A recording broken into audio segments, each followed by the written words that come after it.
Connection podcast for the fans, by the fans, like we've been doing every week this season. Jam-packed. We have Rugby World Cup. We have internationals back as well. URC, Prem, and Harv's here, so we've got some Rugby League. Hey. And like the Lion King famously said, our trio is down to 2. Cam's got family over, so he's busy this week. Do you not know the song, Harv?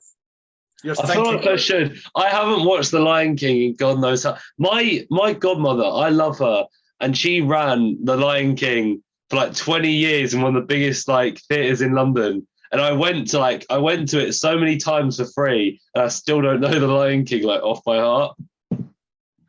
Anyway, that's just poor from you. Anyway, before we get into all the action, we've got a pack. Well, I have a package to open, Harv. Oh. And it's right up your alley because I was sent this by Vintage Rugby Jerseys. I'll post it and tag them in it online. I haven't seen this. I think, have you opened it yet? And I haven't seen it. I've had a little sneak peek. I kind of knew what it was anyway because it was one of the jerseys. Okay, I don't know yet. You I don't think you told me about it. So I did not.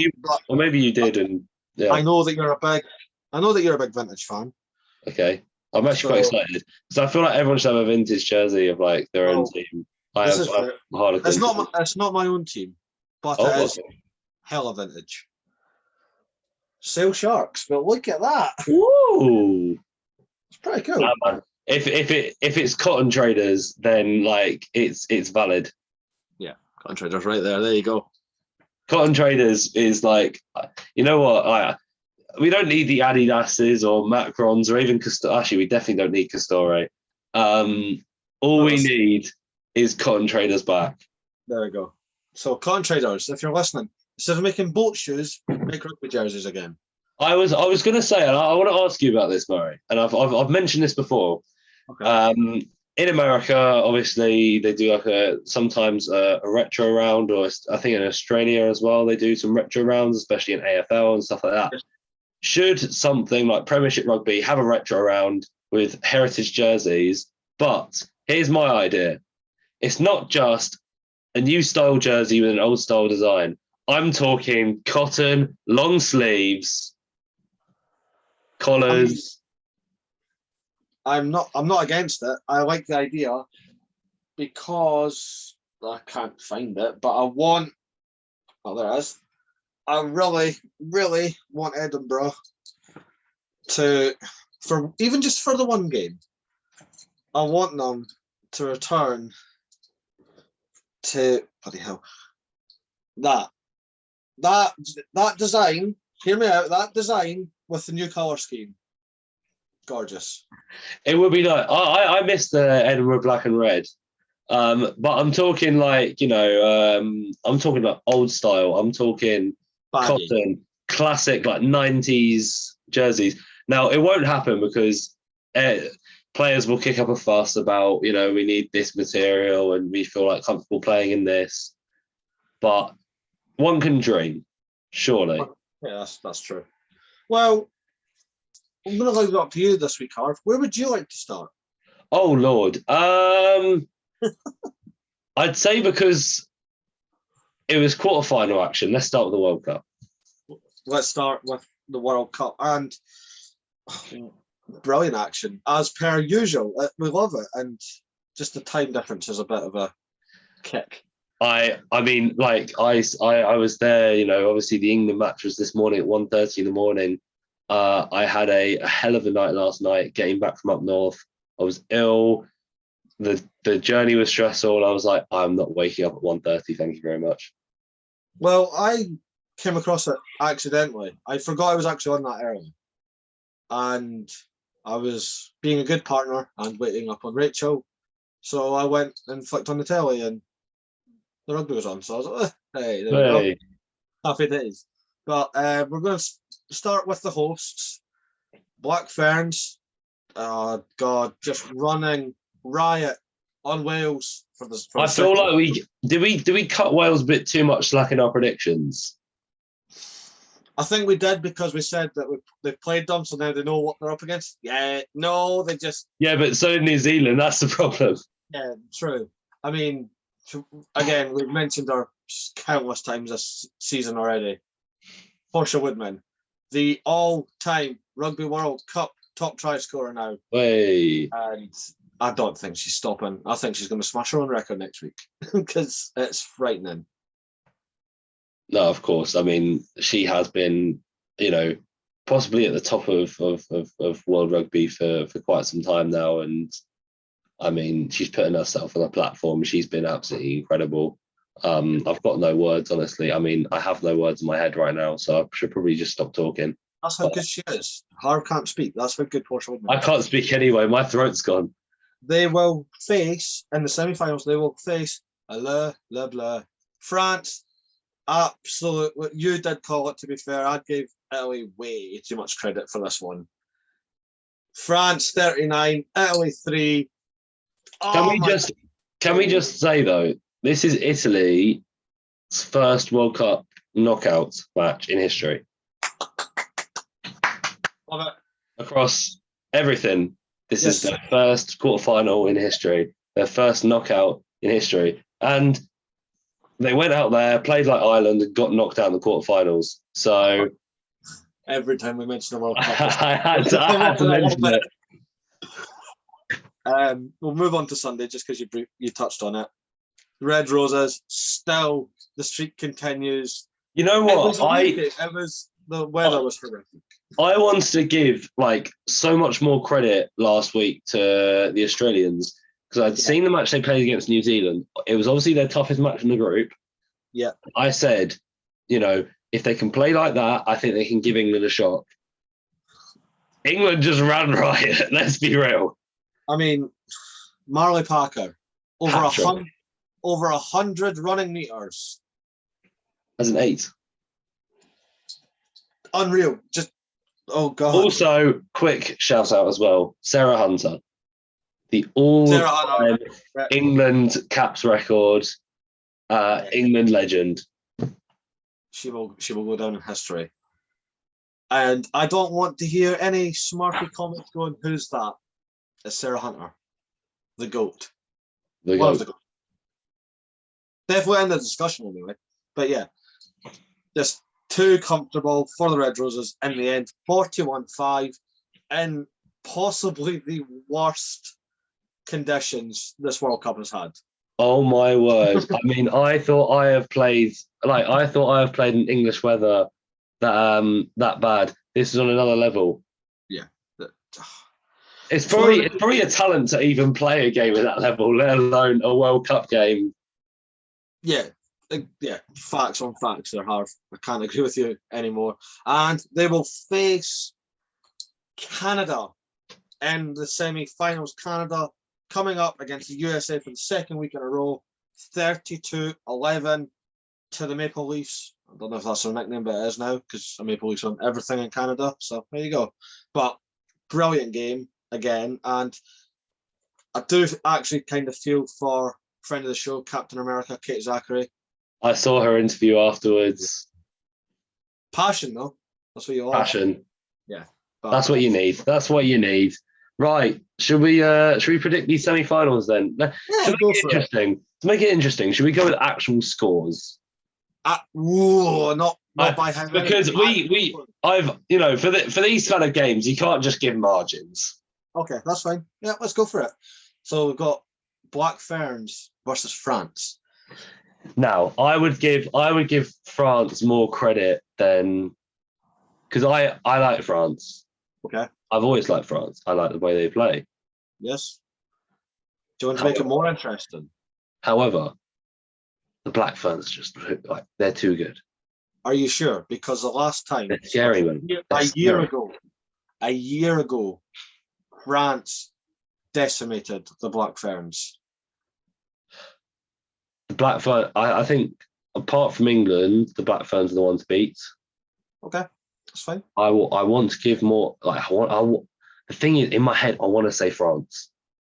Okay, that's fine. I'm gonna go Black Ferns. Yeah. 20-13. 20-13. Okay. Yeah. I'm with you. I don't think they're going to get past 30. I think because, like you've said, France are heavy hitters and kind of actually almost been like a dark horse this World Cup. I don't know how.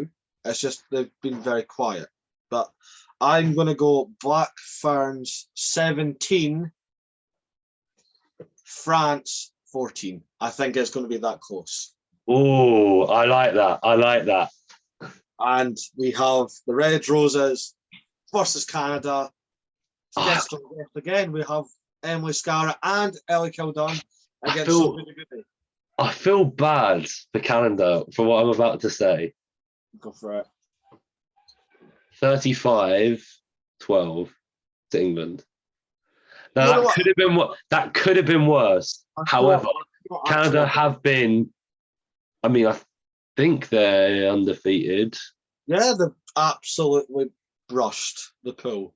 But then there you go. And they brushed the USA again. Yes. And Sophie de Goody, when we had her on, answered your question of like, what can Canada do in the World Cup? And she replied with, win the thing. So I'm sorry. No, you're not. But I do think it's going to be a tight contest. World Cup semis, stakes are high. I think Red Roses will keep the streak going. 27 points to 18. I think. Oh, it's not too close. Murray, you can't predict us that close, surely. 27. That feels hurtful even saying it. No, yeah, I think. Maybe that's just from an England perspective. I don't know. I don't know. I'm trying to be as neutral and realistic. I do think Red Roses will win it. I think they are too strong depth-wise. Oh, 100%. To get that win, but I think maybe before the subs come on, I think Canada might be just knocking at the door, and then when the subs come on, just run away with it a little bit more. No, so, fair enough. That's speaking of World Cups, we'll stick to year one, and I'm sorry if you're a proper Union loyalist, but that came out well different. But I know what I meant. Rugby Union, not just country union. Anyway, Rugby League World Cup part. Right, so I'll do a quick rundown of this round's scores. So we started off the week. Well, we started off the week. It was on the 28th, so that's actually not too. That was only on Friday. But was that even the start of the week? I don't know. Right. So I'll just go backwards anyway. So only just finished. Samoa beat France 62-4. I thought France would put a bit of a score on, but didn't. I'll quickly mention this though. We have had at this World Cup three of the top 5 biggest score margins in Rugby League World Cup history. Yeah, I feel like I already knew one because you mentioned it the other week when Australia thumped Scotland 84-0. Yes, 84-0. However, Tonga beat Cook Islands today 92-10. Jesus. And I will tell you this now. Okay. England yesterday ran in 17 tries to beat newcomers Greece 94-4. 17 tries. And guess what? 90 points was only the second highest in history from 2000 when Australia beat Russia 110-4. That's almost that's basically like first degree murder, that one.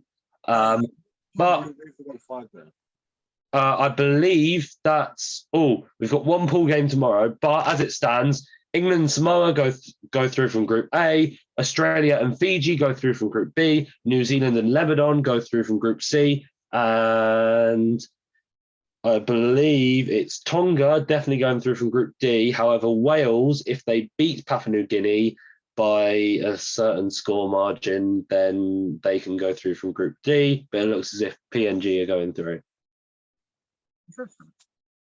So, that's it for Rugby League. The women's tournament gets underway on Tuesday, the 1st of November, with the opening game, I believe, between England and Brazil. Oh, Brazil. See, this is what I like about World Cups. You always get that country that you wouldn't think of. It's like the Olympics. Oh, yeah, 100%. However, I do want to decimate Brazil as well. This is our World Cup to win. We're going to win all 3 World Cups. Men's, women's and wheelchair Rugby League World Cups. I know the Scotland wheelchair league is very good. I've seen I've seen bits of the England wheelchair league as well, so I think there's definitely something to watch out there. But anyway, the quarterfinals are basically decided. Australia, Lebanon will play. New Zealand, Fiji will play. Tonga and Samoa will play, and it's undecided between England's quarterfinal. However, I'm most likely sure we'll be facing Papua New Guinea. Very juicy game, and even that's coming for me, and I don't really watch rugby league, and I know they're all fantastic matches. No, of course. But one thing I will say, obviously, with the England-Greece game, fair dues to Greece. Number one for turning up, because rugby league used to be illegal in Greece, believe it or not. And now they've just played at their first World Cup and have scored 20 points. Solid. Yes, they've been beaten hard by all teams apart from France. So I think fair dues to Greece, turning up. It's their first World Cup, and it probably means a lot more to them than the scorelines. And we hope to see you guys back in 2025. Who knows? They could be like Uruguay, because Uruguay were not great in 2015 and then got a big one in 2019. So who knows? Greece in 4 years' time. Who knows? 2025, please be drawn in a pool with Australia, because then just you can beat Australia. Anyway, should we move back to Union and let's go Premiership Rugby? Start on Friday night where Gloucester, I'm just going to say it. I know it was against Chiefs, and I know I'm a big Chiefs fan. Gloucester deserved to win, but we'll move on quickly. So 43-44, I think. What was it? I can't remember the score now. I've actually lost it. 38-22. 38-20. I gave them way too much credit there. Yeah, Gloucester beating Chiefs 38 points to 22. Saturday's fixtures were unreal as well. Can we talk about one of them? You can talk about any of them. You're as much as this as I am. So well, I am going to talk about Harlequins Irish. Now, I was dead. Now, can I just say, I was with my dad, right? And my dad is not a knowledgeable rugby man. Right. He's very much football and cricket, doesn't know an amazing lot about rugby, but he has watched Harlequins matches than me. Okay. And we were basically down and out. Yes. We were, 21-7 down. And I just said, oh, Dad, this is it. We're done for. And he just went, no, I don't know much about rugby. If there's anything I know about Quins, is that they all win this match. No, you weren't. You can't have been 27 then. It was only 26-24. That's what I said, 21. 21, sorry. And my dad was just like, I don't know too much about rugby and I don't know too much about Quins, but what I do know is they'll win. And I was like, Dad, it happened twice. Yeah. Let it be. He was like, no, they're going to win. And guess what? George Head, last minute, knocks over. Beautiful, beautiful win. We beat them at the death, doing what Quins do. How did you do it? I don't know, mate. I didn't watch it. I genuinely, not just this game, just every time Quins does it, it's like you just get to a certain point on the clock and go, hold. You ever see that meme where it's just like, right, now we've let them have enough of a lead. Let's actually try. Yeah. Yeah. Exactly. But I'll mention a few things that I've seen here. So quite a few, I'm guessing, infractions within the rules. Josh Bassett, yellow card from 7 minutes on. Simmons at 12 minutes. Donnell was red carded at 43 minutes before Nick David was red carded with 20 minutes to go anyway. So I ended 14-14. I mean, we were all level at one point. Don Brandt had crashed over at 50 minutes to give us another. Sorry, Tommaso Allen. What a match Tommaso Allen had for a by away. Yeah, nice to see him back. I mean, 2 tries, 3 conversions, and what a guy. Anyway, so it was all level. Paddy Jackson knocks over a penalty with 10 to go, gives them the lead, and then George Head. What a beautiful man! What a beautiful head! I like that. Runs over for the try, and we're just good, aren't we? It's frightening. I want to ask you something though, because you did make a very bold claim at the start of the season, and it is not going well. You said Bears were cooking something. They're definitely not, because Northampton Saints 45. No, you can't do this to me. No, right. Look at their squad and tell me, I didn't think anything, right? Look, Bradbury, Max the Heath, Morahan, Piatow, Purdy, Sheedy, Thacker, Uren, AJ McGinty, Vui. You know, they've got bloody Max Malin's coming soon. Yeah. Yeah, but it doesn't matter. You could have, it's like when... I mean, I'm guessing there's a few players who even weren't playing. Genji. Future England captain, apparently, but if you read the reports. Exactly. I had every right to say it that Bristol Bears were cooking something. You did, but listen, mate, they've just put the meat in a slow cooker. You know, this stuff doesn't. It's not a quick 10-minute pan job. This is a 4-hour slow cooker.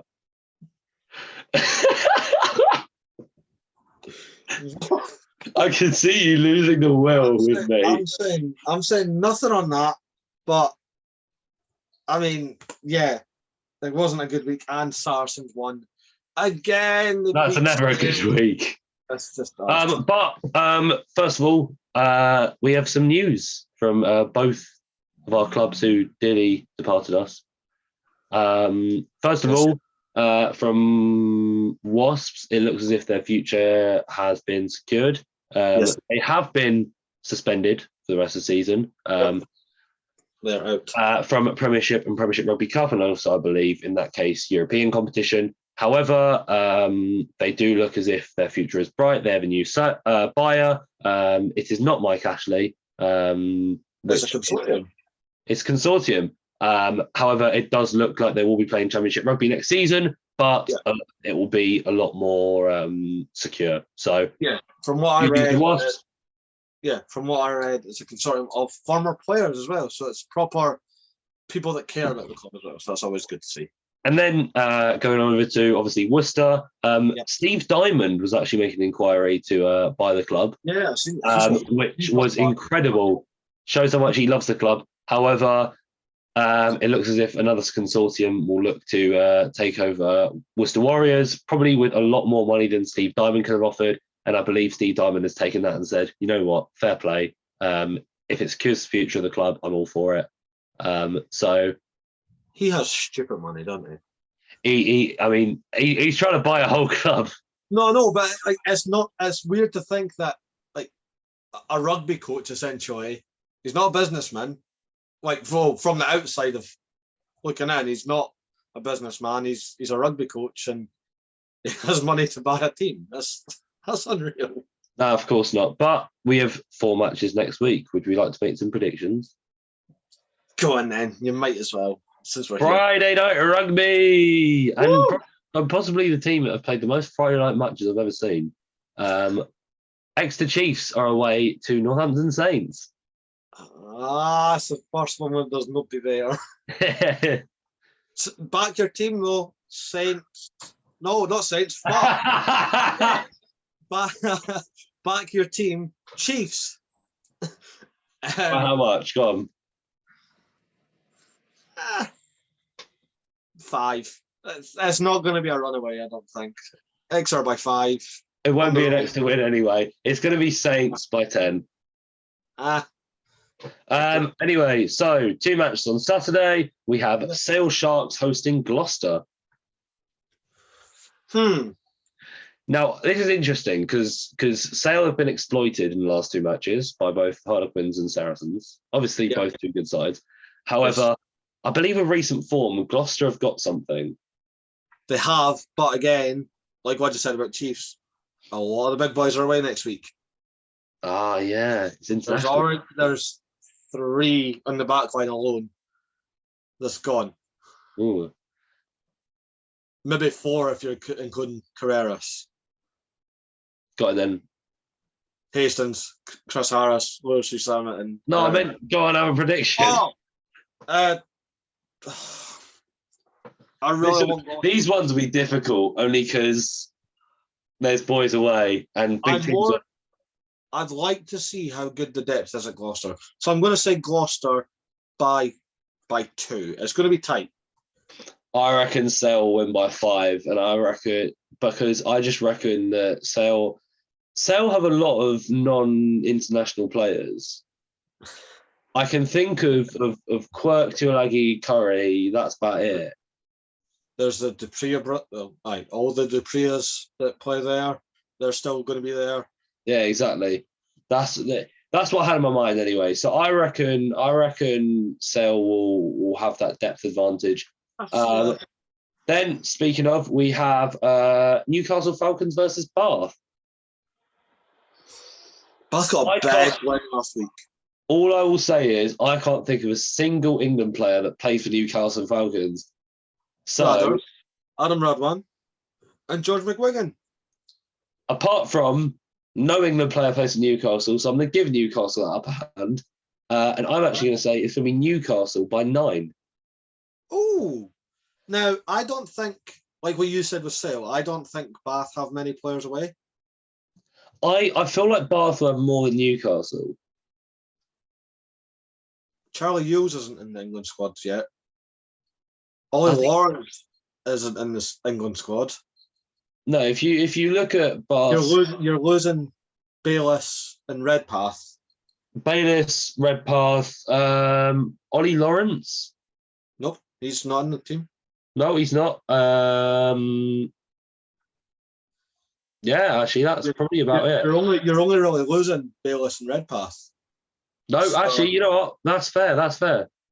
So I'm going to go Bath by 12. I think Bath's going to proper go for it. Yeah, but then again, it is Bath. So anyway, Bath. So, yeah. And then we'll go on to the 5 o'clock game, which is Bristol versus Saracens. Now, the thing is, let it be Bristol. The thing is, this in a regular season, I think would be a great game. Yeah, but there's no. However, during the international break, not even international break, during the autumn nations, it's just not. It's a throwaway. It doesn't excite me as much. And again, Bristol's going to have a big advantage because a lot of their boys just aren't on international duty. No, that's fair enough. So I think Bears by 8. I reckon Saris have mental depth. It's unreal. What are you doing? What are you doing, man? Saris have mental depth, but I'm just going to go Bristol by 1 just for the shithousery. Fair. We've got more internationals. 2, just 2, very briefly. And 1 was the Autumn Nation Series. 1 was not. 1 was just an international game that happened. But we will start with that one. Japan versus the All Blacks. And oh my God. I told you that Japan would bring it. I didn't say they'd win, but I said it'd be close. Wait a minute. I didn't say they wouldn't bring it. I just thought, All Blacks might have wanted to prove a point. They didn't. Can I bring you an interesting stat, by the way? You may as well. I like stats. I don't know why. I'm gonna name you the highest attendance from each of the Rugby Championship countries during the Rugby Championship. Okay. South Africa, highest attendance was 54,000. Oh, I already know what you're going to say. 61,000. Sorry. In Australia, it was, I believe, 51,000. In New Zealand, I believe, was 44,000. And in Argentina, it was 37,000. Japan had 65,000 in that game. The biggest game ever attended in Japan that wasn't in a Rugby World Cup. Put Japan in the Rugby Championship. But there's no money. There is. There definitely is money in Japan. Japan are one of the fastest growing rugby nations. You don't grow like that over 7 years. From beating South Africa to beat Scotland and Ireland at the same World Cup.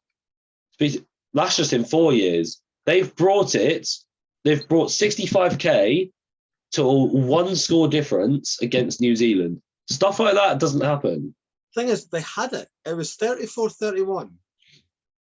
No, 35-31, sorry, when the clock went red and Japan were going to attack basically from the depths. And unfortunately got pinged for not releasing, and that's how New Zealand won the game. Yeah, but lucky, I mean, very lucky. Exactly. But should we talk about the other international, Murray? Yes, we should, because I actually enjoyed it. I actually really enjoyed myself. I enjoyed it. It has been a very busy week for me. For those that don't know, I did an advert for Scottish Rugby. Did you? I did, yes. No, very weird. No. You know, from an outsider's view, the advert was really inspiring. I love seeing all this fan orientated stuff, because that's what rugby is. It's for the fans. I mean, this is what this podcast is. It's for the fans by the fans. Exactly, and it's actually now taking us somewhere because there's an advert with my face. Hey, should we talk more about the game, because I want to talk about the game. Yes, let's talk about the game. And you know what? This might sound stupid, but I will explain it. I think that has been Scotland's best performance since the England game at the start of the year. I back that. Yep. It was always going to be a tough fought one, because again, Australia. It's always tricky with Scotland and Australia. I always find these Autumn Nations series matches. Yeah. Always end up being incredible, and I think that's purely 100%. Due down to the differences in styles of rugby. That's valid. You have got, the thing is, right, you can't, if you're New Zealand and Australia, you're playing fairly similar styles of rugby. Realistically, it's, you play to your advantages, try and exploit the other ones, because you kind of know the way each other's play. Northern Hemisphere rugby is very different to Southern Hemisphere rugby. You've got to drag one of them into your game to fully exploit them. Oh, 100%. And I know obviously there was a winner. I don't think either team managed to fully drag the other into their style. No, there were bits that Scotland were playing which, like champagne rugby, and then 2 minutes later, they had nothing. Same for Australia. Hitting up, lovely. Faceplate, and then drop, like just constantly dropping the ball. And I was like, But I want to talk about two relatively young men in particular. Starting off with Ollie Smith, making his Murrayfield debut. What a way to calm your nerves by scoring a hellacious, I can't even describe it, just stepping left and right, stepping the Wallabies to score. Beautiful. And Blair Kinghorn. The man does not deserve the slander. I don't get it. No, listen, I had a really, I'll say I had a chuckle, but it was much more than the chuckle when I saw the clip of Blair Kinghorn shanking it to the left. No, listen, Blair Kinghorn he's a good player. He's done really well in this 10 role. When he first popped onto the scene, he was a winger, he was a fullback. He made his debut, I think, 2019 Six Nations as a winger. But he's converted under Edinburgh, and he's become this very, very strong 10. He's a good kicker. He's a good. He's got a good vision. He's got good play. Fair dues to him. Really fair to it. Shout out! I'll put a video up of his try. Shout out to whoever commented this. Finn Russell would never have got that try that Blair scored. Yeah. And this is now actually a good thing. I think the missed kick at the end, Blair's going to build from that. Blair will become a better player because of that missed kick. And the four main fly halves for Scotland, Blair, Finn Russell, Adam Hastings, and Ross Thompson, they all can do something that the others can't. And I love it. And I think that's a very good thing. So It's enough a headache, but it's kind of a very good headache to have. It is a very good headache to have. So enough of Blair Kinghorn can't play 10. Yes, he can. These things take time. Rome wasn't built in a day. And enough of the Townsend out. It's boring. It's not fun. Just shut up. It's like the people that don't want Eddie Jones. Not you, Harv, but I know your reason. But you know what I mean? No, of course. But at the end of the day, Scotland did lose, and I'm happy. But we did meet our favourite Wallaby. Well, I did. Yeah. Oh, you didn't meet John Pattaya, did you? Hey. What's that? You didn't meet John Pattaya, did you? No, I don't even think he was there. Ah, shame. But I met the new Scotland Wallaby, Jack Dempsey. Hey. So that was fun. And obviously, we are talking about Nick White. I met the best moustache in world rugby. And what a guy. And just sucks that he won. So. No, of course. Shall we quickly glance over the URC? Yeah, we're not predicting All Nations next week.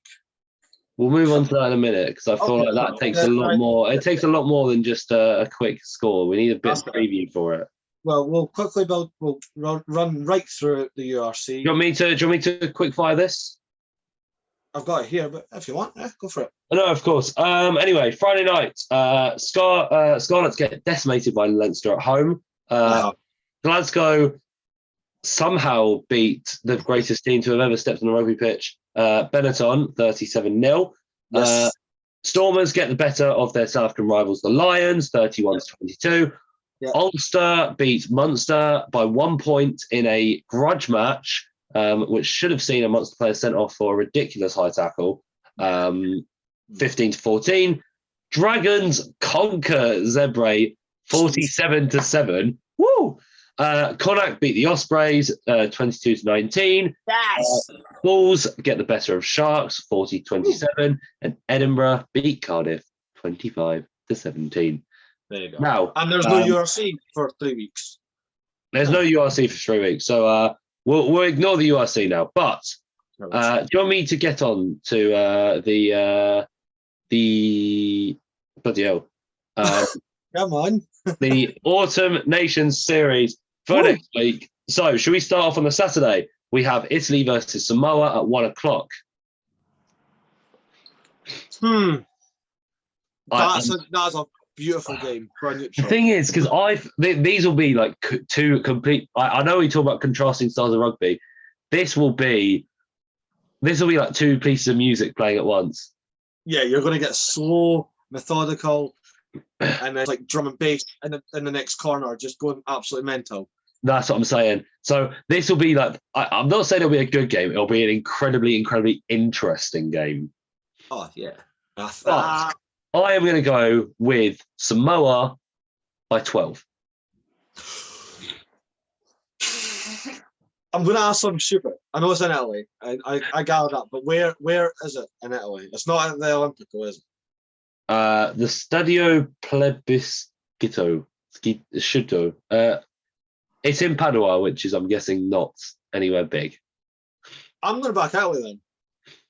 Italy do well in smaller venues for some reason. So Italy by 8, and we're going to be shouting Capuzzo next week.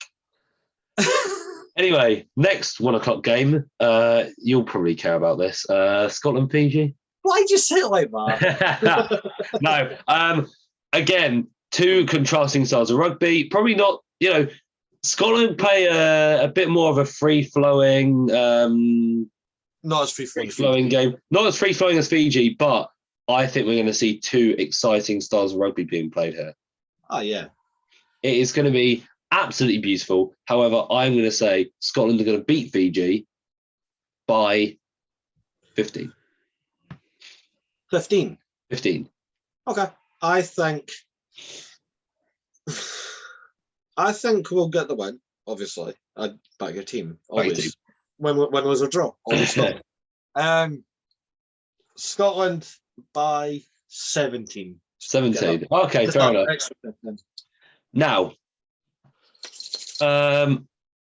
Actually, this day last year that this fixture happened, Wales, New Zealand. God, we go again. Now, obviously, last year, Wales didn't have all of their best players.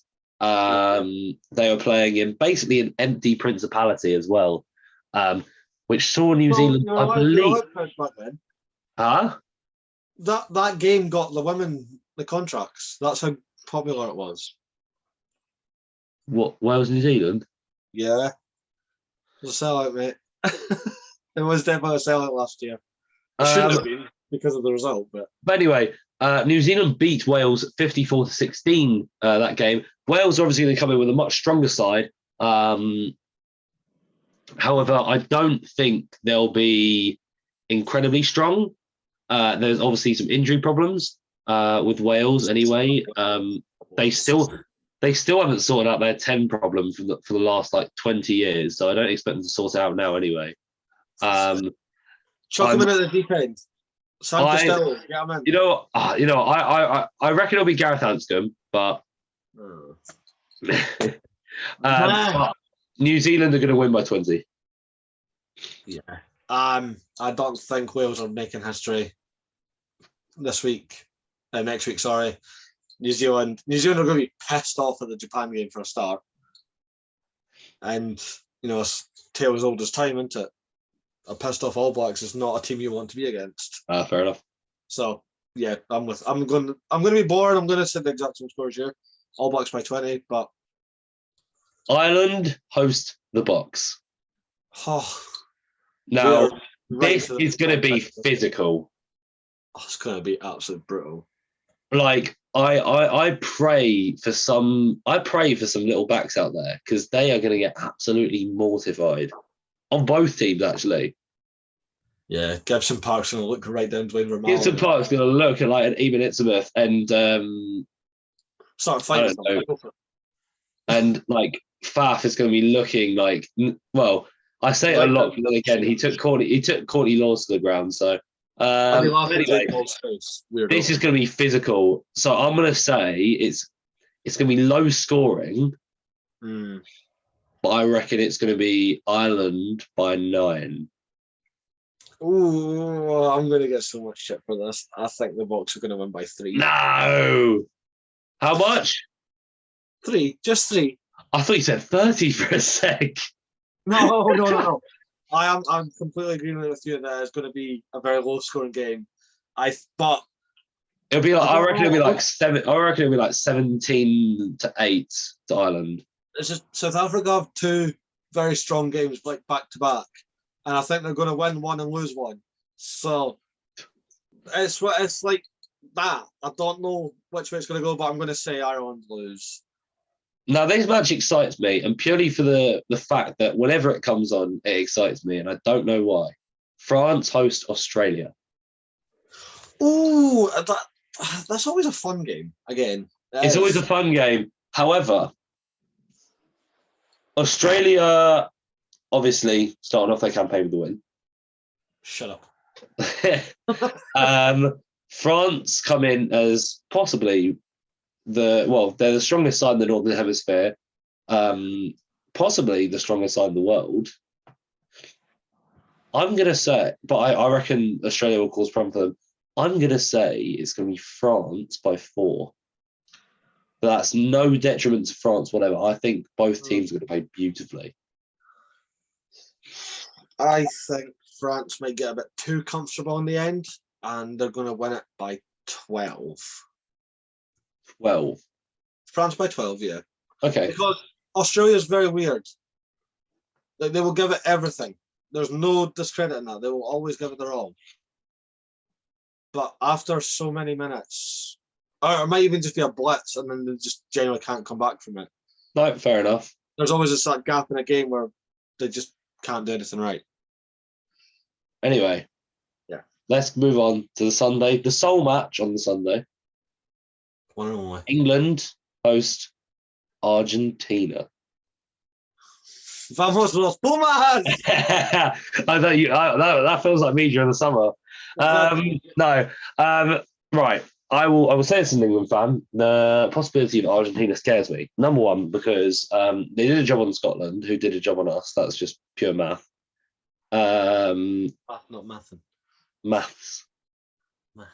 Mathematics. Mathematics.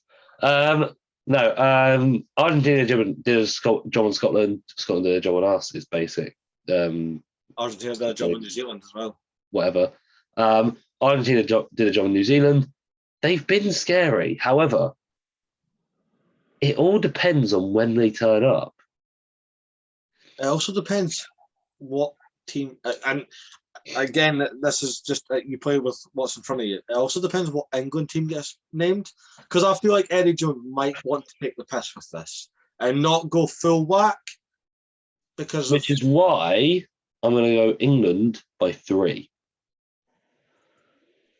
I reckon the England side is going to have some experimental players, which, thank God, Eddie, you're finally doing it. Took you long enough to name informed players. Caleb Murray. Honestly, it's like him in Southgate. It's just awful. Anyway. We don't mention that 30 score on this.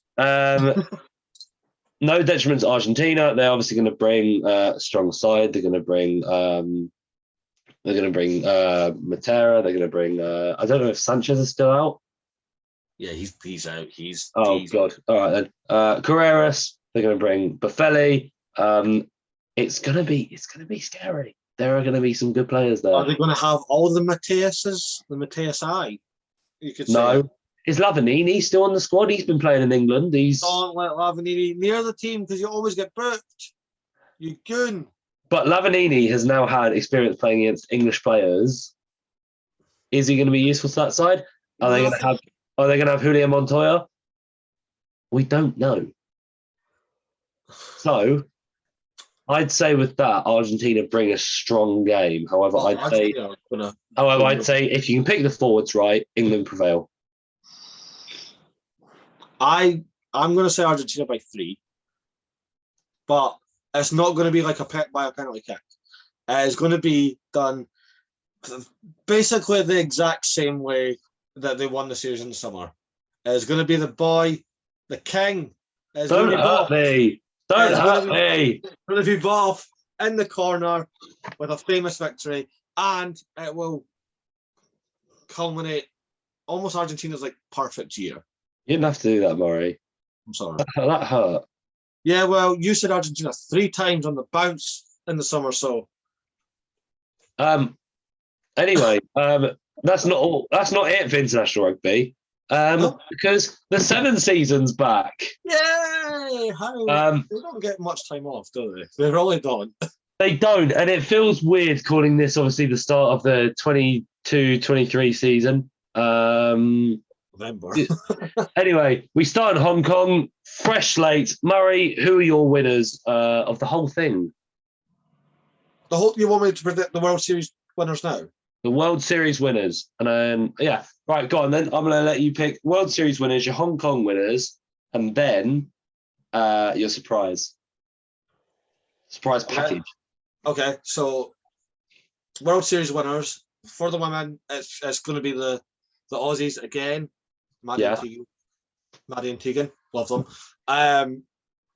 For the guys, I think Argentina's going to win it. I think they were very, very close for majority of the season and then just kind of slipped off. If you can keep that going all year, you're going to be special. And who are your Hong Kong winners? Hong Kong winners. You know what? I'm going to say Argentina. Get off to a good start. Go for it. And then your surprise package for the whole season? Team GB. That feels weird. Sorry, I don't like saying it, but go and listen to the Femi Sofalar interview. You'll know why we don't like it.